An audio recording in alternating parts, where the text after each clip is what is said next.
मीठे बच्चे, तुम्हारा यह जन्म बहुत ही अमूल्य है, क्योंकि बाप स्वयं इस समय तुम्हारी सेवा करते हैं। लक्ष्य सोप से तुम्हारे वस्त्र साफ करते हैं। प्रश्न, जो अल्लाह को सृष्टि का रचयिता कहते हैं, उनसे कौन सा प्रश्न पूछना चाहिए? उत्तर, उनसे पूछो, जब अल्लाह ने सृष्टि रची तो रचना के लिए उन्हें फीमेल चाहिए। भला अल्लाह की फीमेल कौन? गॉड फादर कहते हो तो जरूर मदर भी चाहिए ना। तुम बच्चे इस गुह्य राज को अच्छी तरह से जानते हो।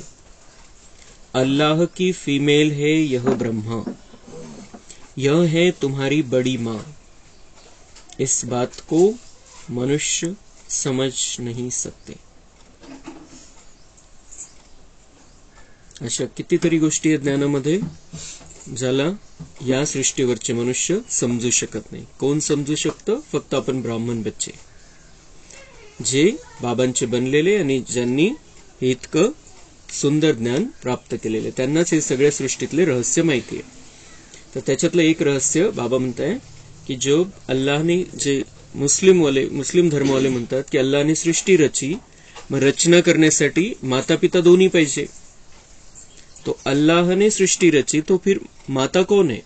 वो पिता हो गया। सृष्टि रची तो माता चाहिए, सृष्टि की रचना रचनी है, रचायचं आहे, संसार बनवायचा आहे, तर माता पाहिजे। मग ह्या अल्लाहची माता कोण? हे अल्लाहची स्त्री कोण? युगल कोण? की ज्या दोघांनी मिळून या नव्या सृष्टीचा हा संसार रचला। तो बाबा म्हणता उनको ये पता नहीं है, लेकिन माता पिता दोनों चाहिए रचने के लिए, रचना रचने के लिए। तो हम ये जानते हैं कि बाबा परमपिता है और ब्रह्मा हमारी बड़ी माँ है, जिस बड़ी माँ के द्वारा बाबा इस सृष्टि को फिर से नया बनाते हैं, फिर से ये नई रचना बनाते हैं। तो ब्रह्मा हमारी माता हो गई और शिव बाबा हमारा पिता है। तो इन दोनों ने मिलकर ये सृष्टि रचना का कार्य प्रारंभ किया और अंत तक चलता रहेगा। ओम शांति। जैसे झाड़ में मुख्य है थूर यानी तना, फिर बड़ी डाल, फिर छोटी छोटी टाल टालियां निकलती है। यह झाड़ का राज बुद्धि में अभी बैठा है। जसं झाड असतं, मुळ्यानंतर त्याचं खोड असतं, मेन मोठं खोड असतं, त्याच्यानंतर मग मोठी फांदी असते आणि नंतर छोटे छोटे फांदे असतात। तर तसं बाबा म्हणतात तुम्हाला हे रहस्य समजलेलं, हे सृष्टीरूपी झाडाच्या तण्यामध्ये कोण आहे, खोडामध्ये कोण आहे?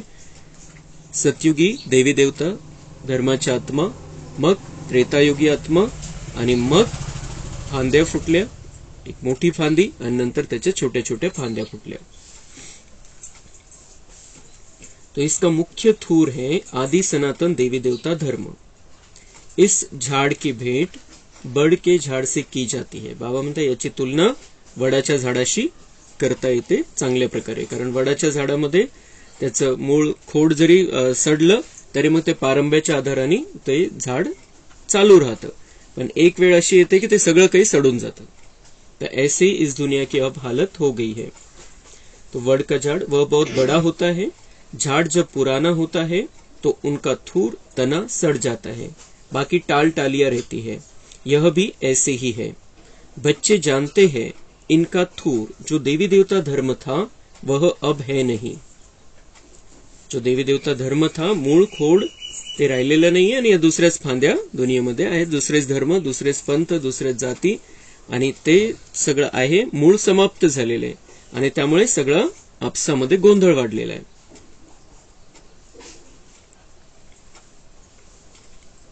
पुढचा पॉइंट बाबा म्हणतात परमात्मा 24 अवतार लेते हैं तो वह सर्वव्यापी हो नहीं सकते। एकाच वाक्यात सर्वव्यापीचं ज्ञान उडू शकतं। की तो कणाकणामध्ये आहे, सगळीकडे आहे, परमात्मा कुठं नाहीये, हे ज्यांच्याकडे बुद्धीमध्ये बसलेलं आहे त्यांना बाबा म्हणता एकच सांगा, तुम्ही म्हणता की 24 अवतार आहे त्याचे, म्हणजेच तो येतो, कुठून तरी येतो आणि त्या अवतारामध्ये तो अवतरित झालेला आहे. तर मग तो कणाकणामध्ये असं कसं? तो कणाकणामध्ये जरा आहे तर त्याला अवतार घेण्याची आवश्यकताच काय? कुठून येतो मग तो अवतार घेण्यासाठी? कुठून येतो? कुठून तरी येतो म्हणजे इथं नाहीये. मग तुम्ही कणाकणामध्ये कसं म्हणता त्याला? सर्वव्यापी कसं म्हणता? तर एक वाक्य बाबांचं इतकं महत्वाचं असतं की त्याच्यामध्ये सगळं जे काही चाललेलं आहे भक्ती मार्गामध्ये किंवा कुठेही त्याचं उत्तर आपण त्यांना देऊ शकतो. जब अवतार लेते हैं तो उनको सर्वव्यापी कैसे कहेंगे? नई बात है ना. कितना बड़ा झाड़ है, थूर है ही नहीं, एक भी मनुष्य नहीं जो कहे हम आदि सनातन देवी देवता धर्म के हैं. कोणी नाही दुनियेमध्ये की जे म्हणू शकतात की आम्ही आदि सनातन देवी देवता धर्माचे. आता कुठपर्यंत आलेले भक्ती मार्गवाले? आता सनातन धर्माचं ते नाव घ्यायला लागलेले की आपला सनातन धर्म खूप महत्वाचा आहे, खूप जुना आहे. पण ते अजून त्या लेवल पर्यंत नाही आले की हा आदि सनातन देवी देवता धर्म हे येणार आहे. ते पुढे चालून ते पण होईल. लेकिन आज दुनिया वाले नहीं कह सकते कि हम आदि सनातन देवी देवता धर्म के. हम ब्राह्मण बच्चे ही कहते हैं कि हम आदि सनातन देवी देवता धर्म की आत्माएं हैं. और उस आदि सनातन देवी देवता धर्म से इस दुनिया की स्टार्टिंग है. सतयुग को लाखों वर्ष पिछाड़ी में ले जाते हैं. कितनी मुश्किलात की बात हो गई है. और 5000 वर्षाचं चक्र, 5000 वर्षापूर्वी सतयुग सुरू झालं, 1250 वर्ष चाललं आणि ते लाखो वर्ष मागे घेऊन जातात की लाखो वर्षाचं सतयुग आहे, लाखो वर्ष झाले त्या सतयुगाला. तर बाबा म्हणते की ते अवघड करून ठेवलेलं आहे. अब सभी मनुष्य दुखी ही दुखी है, सुखी कौन हो सकता है? सन्यासियों की बुद्धि में भी यह भेंट आएगी नहीं कि यहाँ कागविष्टा समान सुख है और अथाह दुख है. यह उन्हों को पता नहीं है. अब बाप बतलाते हैं तुमको अथाह सुख में फिर ले जाता हूं. इस समय अपना पार्ट बजाए सभी कुछ करके छिप जाते हैं. यूं पार्ट तो सभी बजाते हैं, इस्लामी बौद्धी आदि सब छिप जाएंगे, ऊपर चले जाएंगे, यह भी कोई नहीं जानते. बाबा म्हणते मैं सब कुछ करके तुम जानते हो, मैं ये स्थापना का कार्य करता हूं और पालना के लिए बच्चों को तैयार करता हूं और विनाश भी हो जाता है. और फिर ये सब करने के बाद, मेरा पार्ट बजाने के बाद मैं छिप जाता हूं, मैं इस दुनिया में नहीं रहता हूं. तर तसंच माझ्यासारखंच बाबा म्हणताय इस्लामी बौद्धी आदि सब छिप जाएंगे. जे इतर धर्मवाले आहे ते सगळे लपून जातील. म्हणजे या सृष्टीवरती 2500 वर्ष ते पण राहणार नाही. ते द्वापर नंतरच खाली येतील. म्हणजे आदि सनातन देवी देवता धर्माचे आत्मे ते पहिले खाली येतील. बाकीचे गुप्त म्हणजे इथं नाही राहणार. या सृष्टीवरती त्यांचा काही पार्ट नाहीये. त्या आत्मा परमधाम मध्ये राहतील. तो जैसे मैं छुप जाता हूं, बाबा म्हणते ये बाकी धर्म वाली आत्माएं भी छिप जाती है. मनुष्य का जन्म सबसे ऊंच गाया जाता है. ते म्हणतात दुनियावाले की मनुष्य जन्म खूप श्रेष्ठ आहे. आता ह्या ज्या बाबा हे का बरं सांगत असतो की भक्ती मार्गामध्ये ते ऐकत आलेले आपण आणि तेच चाललेलं आहे, म्हणून ते क्लिअर तर करावं लागेल बाबांना. आणि म्हणून असे वेगवेगळे पॉइंट बाबा घेत असतो. तर बाबा म्हणतात मनुष्य का जन्म सबसे ऊंच गाया जाता है. ते म्हणतात मनुष्याचा जन्म सर्वश्रेष्ठ आहे. वह कौन सा? तो कोणता जन्म है सर्वश्रेष्ठ? कहते भी हैं कि मनुष्य की तो चमड़ी भी काम में नहीं आती, और फिर कहते हैं मनुष्य का जन्म उत्तम है. ते म्हणतात ते बाकी जनावरांचे कातडे काढून त्याच्यापासून काही बनवतात, लेदरचं बनवतात, उनके तो वो काम में आती है, और मनुष्य की तो चमड़ी भी काम में नहीं आती, और फिर भी कहते हैं मनुष्य जन्म श्रेष्ठ है. तो वास्तव में तुम्हारा यह जन्म उत्तम है. जो बाप बैठ तुम्हारी सेवा करते. कोणता जन्म मनुष्य जन्म श्रेष्ठ आहे? जे संगम युगामध्ये आले. मनुष्य तर आहेच, सगळे जे आज मनुष्य ते सगळे मागच्या जन्मामध्ये पण मनुष्यच होते. मग कोणता मनुष्य जन्म श्रेष्ठ आहे? जेव्हा आपण बाबांचे बनतो, ज्या मनुष्य जन्मामध्ये आपल्याला बाबा भेटतो, तो जन्म सर्वश्रेष्ठ. हा संगम युगातला जन्म. और क्यों उत्तम है, क्यों श्रेष्ठ है? क्योंकि बाप बैठ तुम्हारी सेवा करते हैं. भगवान बैठकर हमारी सेवा करता है। जो सर्वशक्तिवान, जो सृष्टि का रचयिता है, जो सृष्टि का मालिक है, वो बैठकर हमारी सेवा करता है, हमारी सेवा में उपस्थित रहता है हर पल। आणि त्यामुळे हा जन्म अतिश्रेष्ठ है। दुनिया के मनुष्यों का यह जीवन बहुत कनिष्ठ है। दुनिया के मनुष्यों का यह आज का जो जीवन है, बाबा म्हणताय बहुत कनिष्ठ है, खूप खालच्या दर्जाचा जन्म है हा कलियुगातला। लेकिन हम संगम युग में आ गए हैं, तो हमारा ये जन्म सर्वश्रेष्ठ है, उत्तम है। तुम जानते हो हम भी पहले छी छी मूत पलिती मनुष्य थे। अब बाबा हमारे इस वस्त्र को ज्ञान लक्ष्य सोप से साफ करते हैं और कहते हैं अपने बाप को याद करो। बाबा कह रहे हैं कि हम भी पहले ऐसे ही थे, हमारा जन्म भी श्रेष्ठ नहीं था जब तक बाबा के नहीं बने थे, हम भी कलयुगी ही थे, तो हमारा जन्म कनिष्ठ ही था। लेकिन जब से हम इस शरीर में हमें बाबा मिला है, तब से ये हमारा जन्म उत्तम जन्म है, क्योंकि बाबा हमारी सेवा कर रहा है, बाबा हमें रास्ता बता रहा है, बाबा हमारा मार्गदर्शन कर रहा है, भगवान हमारे अंदर शक्ति भर रहा है, और इसलिए हमारा ये जन्म श्रेष्ठ है। और उसके साथ साथ वो आकर क्या करते हैं, हमारा आत्मा रूपी वस्त्र को साफ करते हैं।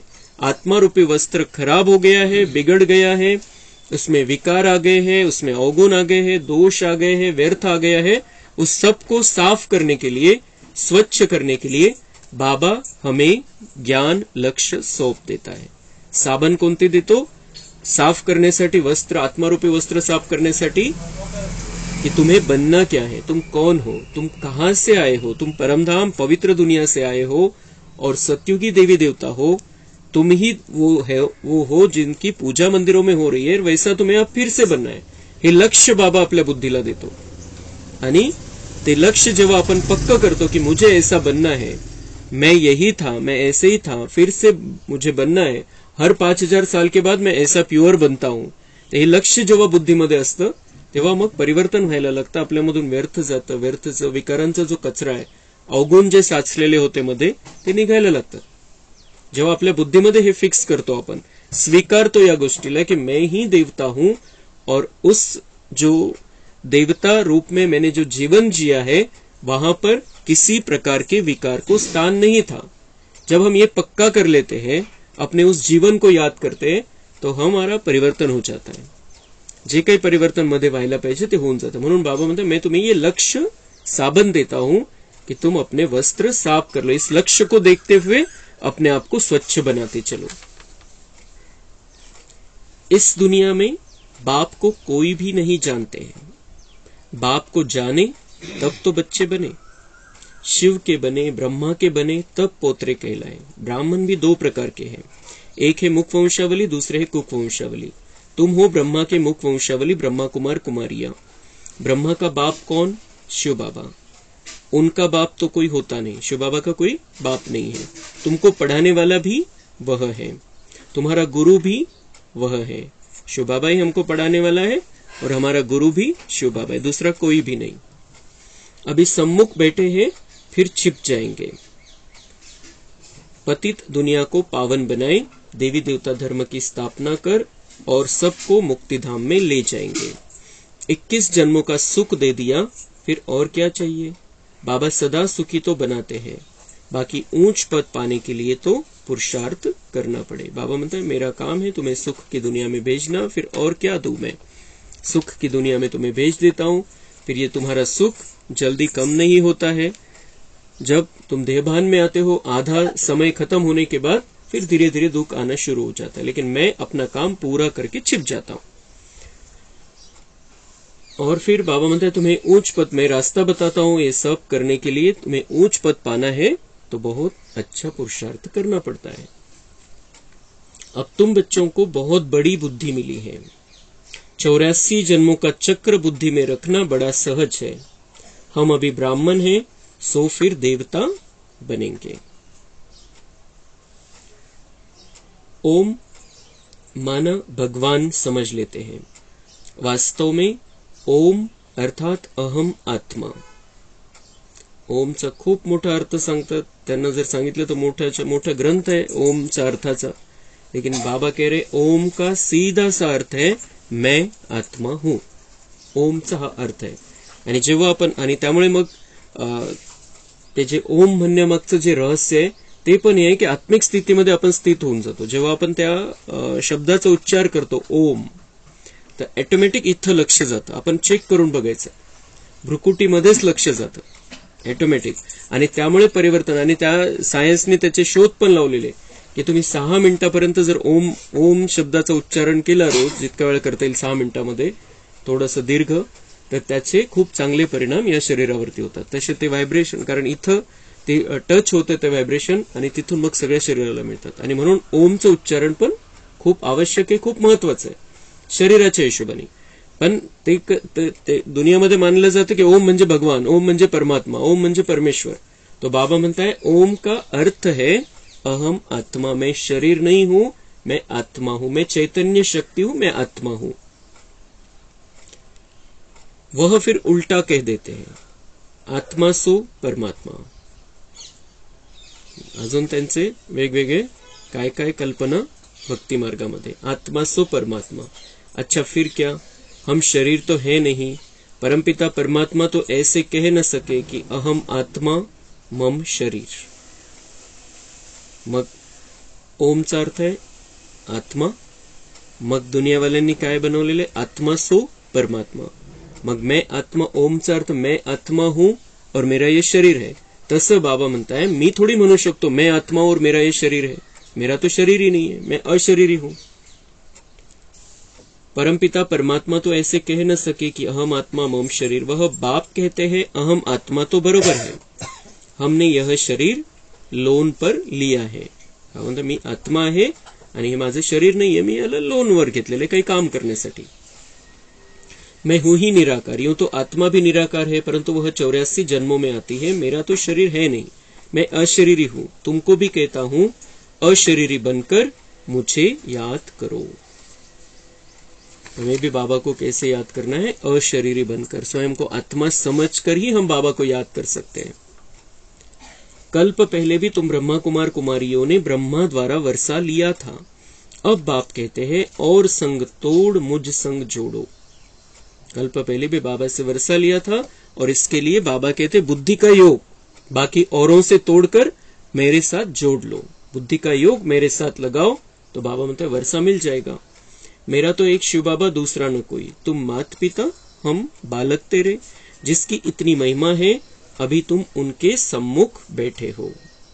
बाबा म्हणते जिसकी तुमने इतनी महिमा की कि तुम मात पिता है, हम तेरे बालक है, तो अब मैं तुम्हारे सामने आ गया हूं, अब मुझसे पूरा फायदा उठा लो. अब तुम समझ गए हो हम सो ब्राह्मण बने हैं, हम ईश्वर की गोद में आए हैं. इसमें भी 2 प्रकार के हैं, सगे और लगे. एक ही माता के बच्चे, फिर सगे और लगे का तो सवाल ही नहीं उठता. एक ही माता के बच्चे, पहली बार बाबा कह रहा है सक्के सावत्र. बाबा म्हणत असतो सगे और लगे, तो बाबा म्हणता है तुम तो एक ही माता के बच्चे हो, एक ही ब्रह्मा तुम्हारी माँ है, उसके तुम बच्चे हो. मग सख्य आणि सावत्र कस काय, एकाच मातेचे कस काय सख्य आणि सावत्र. तो यहाँ भला सगे और लगे क्यों कहा जाता है, कहते जो सगे बनते हैं वो प्रतिज्ञा करते हैं हम पवित्र बन वर्षा लेंगे, तो ऐसे पवित्र ही गद्दी नशीन वारिस बनते. जो प्रतिज्ञा करते हैं हम पवित्र बनकर वर्षा लेंगे, बाबा म्हणते थे सख्य बच्चे, क्योंकि उन्होंने मेरे रास्ते को अपनाया. मैंने जो रास्ता खोल कर दिया है राज्य प्राप्त करने के लिए, राज्य अधिकारी बनने के लिए, उन्होंने उस रास्ते को अपनाया. पवित्र बनना मतलब 5 ही विकारों का त्याग करना. तो हमें भी बाबा का अभी सगा बच्चा बनना है. एक भी विकार को हमारे जीवन में स्थान नहीं होना चाहिए. सगा बच्चा बनना है और बाबा का लाडला बच्चा बनकर फिर पूरा वर्षा लेना है और वहां पर जाकर गद्दी संभालनी है. लगे फिर प्रजा में चले जाते हैं. बाबा म्हणतात सावत्र मी कोणाला म्हणतो, जे पुरुषार्थ करत नाही, जे पवित्र नाही राहत, ते मग प्रजेमध्ये जातील. भले माझे बच्चे पण पुरुषार्थ नाहीये तसं, तर मग प्रजेमध्ये जावं लागेल. सगे भी बहुत बनेंगे, फिर उनमें भी नंबरवार होंगे. मग सख्यामध्ये पण बाबा म्हणतात उसमें भी नंबरवार है. एक सारखं तर कोणाचा पुरुषार्थ नाहीये, जशी पुरुषार्थाची लेवल तशी तिथली लेवल. तो हमें अपने लिए अपनी लेवल फिक्स करनी है की मला तर पहिल्या 9 लाखामध्ये यायचंय, पहिल्या 9 लाखामध्ये राजघराण्यामध्ये यायचंय.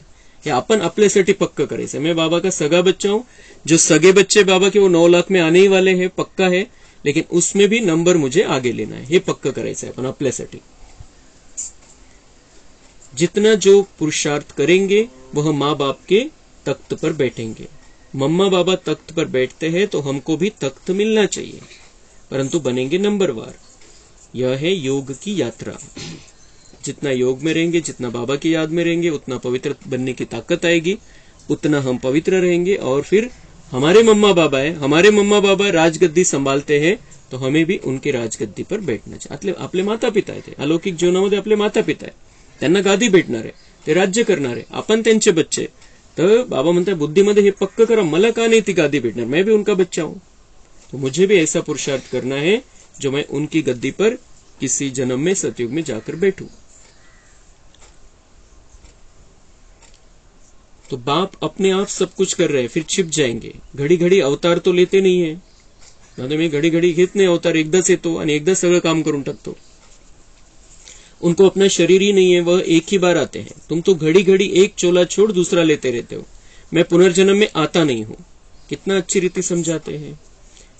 यह बातें पहले बुद्धि में नहीं थी. अनायास घर बैठे रास्ते जाते बाबा ने प्रवेश कर लिया, फिर मालूम पड़ा. ब्रह्मबाबा म्हणते या सगळ्या गोष्टी मलाही माहिती नव्हत्या, अचानक बाबांचा प्रवेश झाला आणि मग मला हे सगळं समजायला लागलं, माहित पडलं. जो श्रीकृष्ण बनने वाला है, जो नारायण बनने वाला है, जो इस दुनिया का महाराजा है पहला, उसको भी ये सारी बातें पता नहीं थी. उसको भी शिव बाबा ने सब कुछ ये सत्य बताया है. अब दिन प्रतिदिन सब बातें बुद्धि में बैठती जाती हैं. कहते हैं ना हम 7 दिन का बच्चा हूं, 2 मास का बच्चा हूं. यह ज्ञान तो सेकंड में भी मिल सकता है. कितने बच्चे हैं, और कोई सत्संग नहीं होगा जहां इतने बच्चे हो. प्रजापिता ब्रह्मा और जगत अम्बा भी बाप के बेटा बेटी है. बाबा म्हणते ये ब्रह्मा और मम्मा भी मेरे बेटा बेटी है, और तुम सब मेरे बेटे बेटी हो, सब बच्चे हैं. जिन्होंने कल्प पहले माता पिता का बनकर वर्षा पाया है वही आते रहते हैं. कलम लगती रहती है. बगीचा है ना, अभी देवी देवता धर्म के फूल तो है नहीं, बाकी सब जैसे कांटे हैं, चुभते हैं. यह कांटों की दुनिया है. बाप आकर कांटों से कली, कली से फूल बनाते हैं. बाबा ये कांटों की दुनिया है, तुम्हें मैंने अलग कर लिया है. अभी तुम्हें कांटों से कली और कली से फूल बन जाना है, सत्युगामध्ये राहने लायक बनायचं है. श्रीमत पर नहीं चलते तो फिर गिर पड़ते हैं. बाबा समझ जाते हैं यह विकारों में गिर पड़ा. अभी तुम पतित से पावन बन रहे हो. बापू गांधी भी पतित पावन को याद करते थे, चाहते थे वर्ल्ड ऑलमाइटी अथॉरिटी का राज्य हो. सो तो बाप ही स्थापन करेंगे. बाबांना खूप आठवण येते महात्मा गांधींची कि वो पतित पावन को याद करते थे, लेकिन जानते नहीं थे कि कौन आएगा, कौन ये सब काम करेगा, भारत को पावन कौन बनेगा. त्यांना असं वाटत होतं की इंग्रज इथून निघून गेले म्हणजे भारतामध्ये रामराज्य येईल. तो बाबा ने उसी समय कह दिया था कि ये काम तो मुझे करना है. ये राम राज्य से भी बड़ा, उससे भी आगे का लक्ष्मी नारायण का राज्य लाना है. वो काम बाप ही कर सकता है, और वो बाप का वो काम अब कंप्लीट होने पर है. तुम जानते हो अब हमको इस कंसपुरी से कृष्णपुरी में जाना है. भारत में सतयुग था, लक्ष्मी नारायण का राज्य था. 5000 वर्ष की बात है. 5000 वर्ष से पुरानी चीज कोई होती नहीं है. लाखों वर्ष की तो कोई चीज रह न सके. तर बाबा म्हणताय 5000 वर्षापेक्षा जुनं काहीच नाही. ते म्हणतात की इतक्या वर्षापूर्वीच आहे, तितक्या वर्षापूर्वीच आहे, पण बाबा म्हणतात ये 5000 साल में सब कुछ नया हो जाता है. बाबा को याद करते रहो. कैसे याद करते रहो, उसका आनंद लेते रहो. बाबा म्हणते बाबा को याद करते रहो. ओहो शिव बाबा कुर्बान जाओ, आप तो सुखधाम ले जाते हो. बस ऐसे खुशी में रहो तो भी बेडा पार है. बाबा म्हणताय असं बाबांशी गोड गोड बोलत राहा, त्या भावनेमध्ये राहा, त्या स्थितीमध्ये राहा कि बाबा आप तो सुखधाम में ले जा रहे हो, मुझे ऐसी खुशी में रहना है, सुखधाम में ले जा रहे हो. तो ऑटोमेटिक यहाँ के दुखधाम से बुद्धि दूर होती जाएगी. बाबा आया है, सुखधाम में ले जा रहा है, लेकिन उसके पहले मुझे अपने कपड़ों को साफ करना है. आत्मारूपी कपडे पर धूल है, मैल है, उसको मुझे साफ करना है. त्याच्याशिवाय कसं जाणार. ते स्वच्छ दुनियेमध्ये घरी पण परमधाम मध्ये जाऊ शकत नाही आणि सत्युगामध्ये येऊ शकत नाही. तर सफाई तर करावी लागेल. तर हा सफाईचा काळ चाललेला आहे.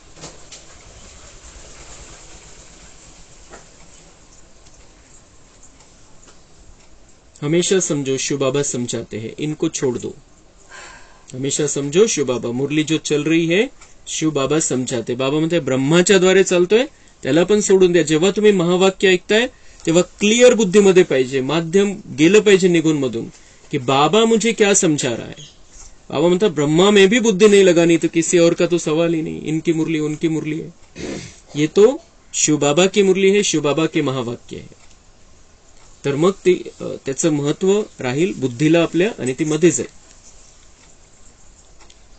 ऐसे ही समझो शिव बाबा सुनाते तो बुद्धि योग शिव बाबा पास जाने से विकर्म विनाश होंगे. मुरली ऐकता ऐकता विकर्म विनाश.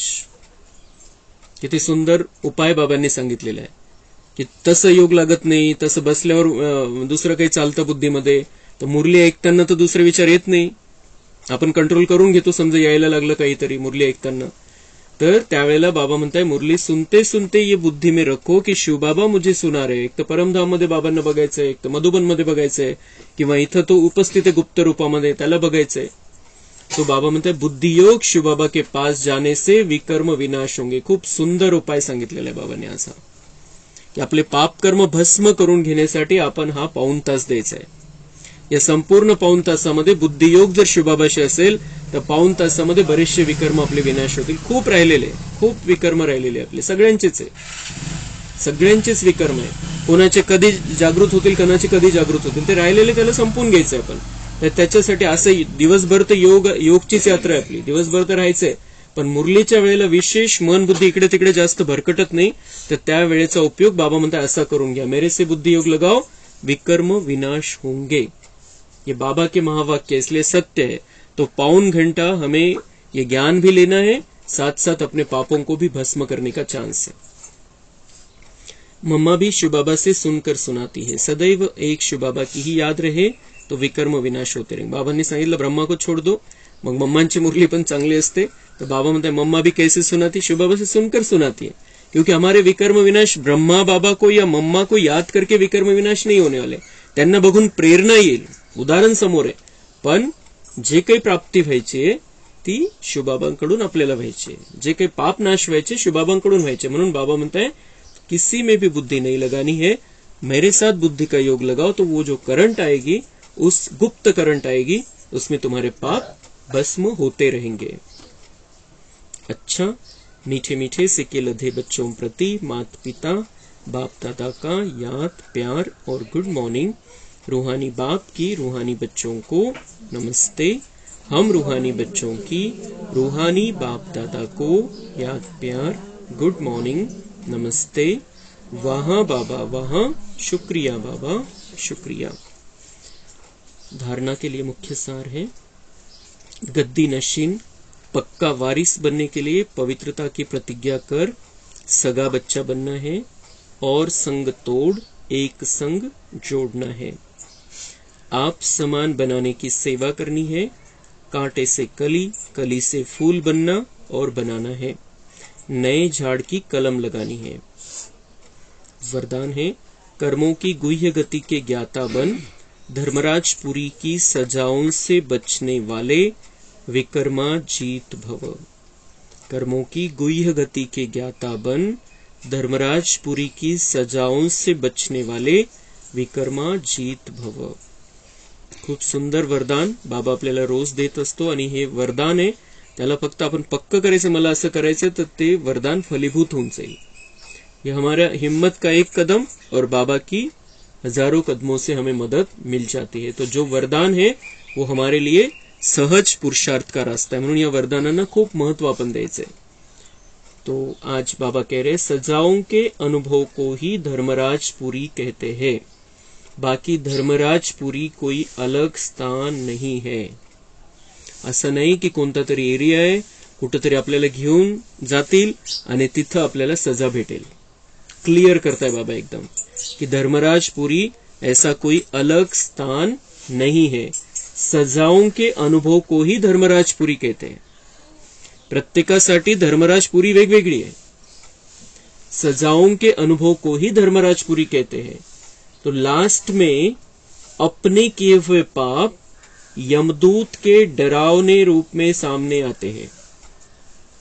बाबा म्हणताय की लास्ट मध्ये जर पाप आपण भस्म नाही करून घेतले, बाबांच्या आठवणीमध्ये राहून. बाबांनी कारण हा रस्ता ओपन करून दिलेला आहे आपल्याला, बाकीच्यांसाठी नाही येतो. क्योंकि हम बच्चे हैं बाबा के, हमारा बाबा के साथ कनेक्शन है. तो बाबा हमें कहते ऐसे अपने पापों को भस्म कर लो जैसे किए ही नहीं थे. मग त्याची सजा कशाला येईल समोर. विकर्म विनाश हम कर सकते हैं. तो अगर विकर्म विनाश नहीं किए हमने, तो बाबा म्हणता है फिर लास्ट में अपने किए हुए पाप यमदूत के डरावने रूप में सामने. ते यमदूताचं जे म्हणतात भक्ती मार्गामध्ये, यमदूत येईल घेऊन जाईल, तो बाबा म्हणताय वो जसं काही असा अनुभव येईल की यमदूत समोर आलेला आहे आणि तो आपला हिशोब घेतोय. आणि असंही बाबांनी सांगितलेलं आहे की ट्रिब्युनल बैठेगी. असा अनुभव येईल आपल्याला की सगळे दादी बाबा बसलेले आणि आपल्याला दाखवत आहे हे बघ तुझे पाप कर्म. लेकिन हर एक के लिए अलग अलग होगा. असं नाही की कुठेतरी कोर्ट बसलेले आहे आणि त्या कोर्टामध्ये आपल्याला घेऊन जातील. हर एक के लिए वो अनुभव का विषय है. उस समय पश्चाताप और वैराग्य की घड़ी होती है. छोटे छोटे पाप भी भूत की तरह लगते हैं. हे जे बाबांचे बच्चे नाहीये त्यांना तर हा सगळा अनुभव येणारच आहे. त्यांना हे सगळं सामोरं जायचं या सगळ्या गोष्टींना.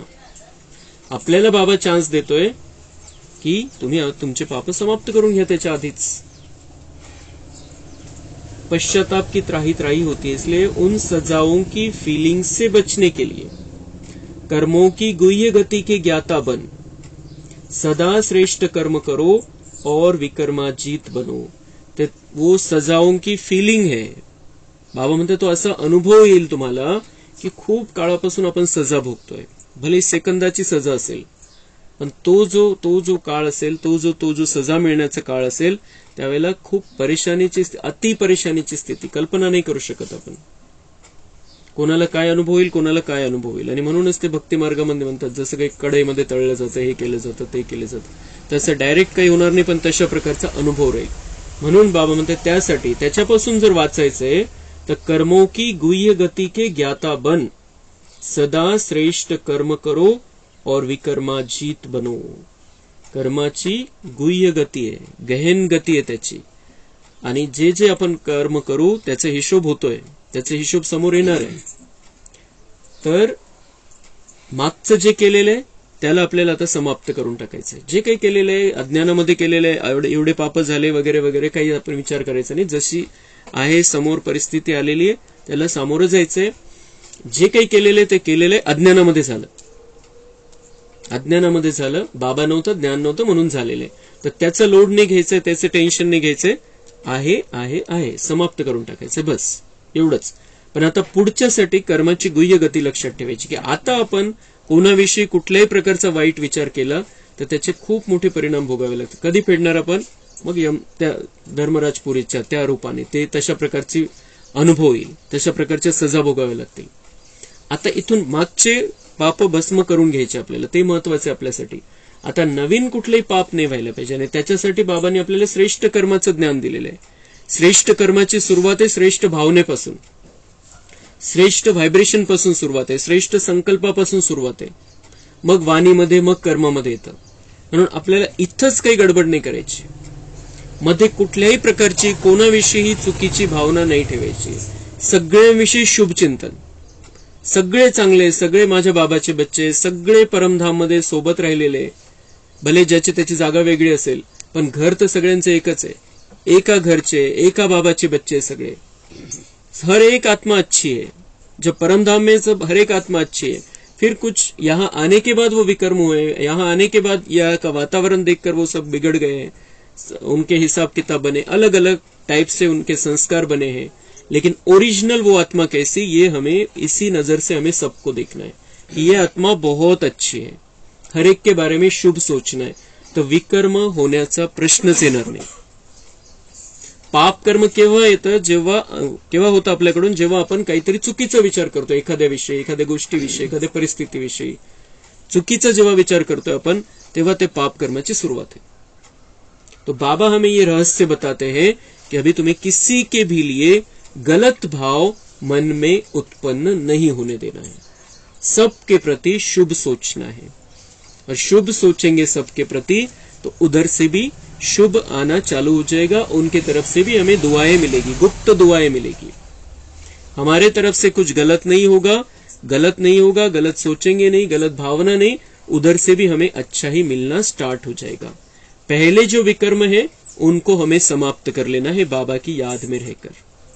आणि आज तर बाबांनी खूप सुंदर युक्ती दिली की मुरलीच्या वेळेला पण तुम्ही आपले पाप भस्म करून घेऊ शकता, म्हणून याचा खूप चांगला वापर आपल्याला करून घ्यायचा आहे मागचे पाप भस्म करण्यासाठी। आणि पुढचं लक्ष बुद्धीमध्ये ठेवायचंय, मुझे देवता बनना है तो मुझे अब सबको देना है, किसी से कुछ नहीं चाहिए और सबके प्रति शुभ भावना रखनी, चाहे ज्ञानी आत्मा हो चाहे अज्ञानी आत्मा हो, चाहे कहाँ का भी हो, किधर का भी हो, कोई भी हो, कोई राजकीय है, कोई सामाजिक में है, कोई धार्मिक में है, सबके प्रति अच्छी भावना रखनी है।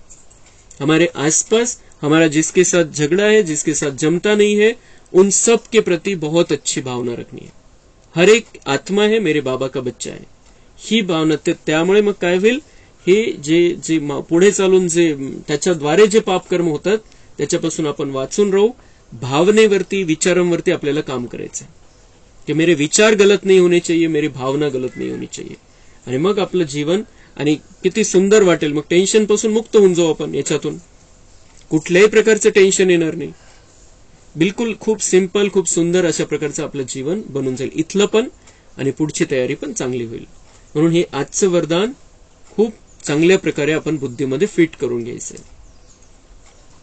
स्लोगन है, जो तन मन धन से बाप पर पूरा बलिहार जाते हैं वही गले का हार बनते। गले का हार बनना मतलब नजदीक रहना बाबा के दिल में रहना। तो कौन बनेगा, जो तन मन धन से बाप पर पूरा बलिहार जाते, संपूर्ण समर्पण। भले सेंटर पे रह रहे या किधर भी रह रहे, घर में रहते हुए संपूर्ण समर्पण। हम घर में रह रहे हैं, हमें सब कुछ बाबा का समझना है और इससे हम बहुत ज्यादा भाग्य बना सकते हैं। ऐसे नहीं कि सेंटर वाले भाग्य बना सकते, ऐसे नहीं कि मधुबन वाले भाग्य बना सकते। अगर हम सब कुछ बाबा का समझे, यहाँ घर में रहते हुए, ऐसी दुनिया में रहते हुए, तो हमारा और भी ज्यादा भाग्य बन जाएगा। अच्छा, ओम शांति। कम बोलो, धीरे बोलो, मीठा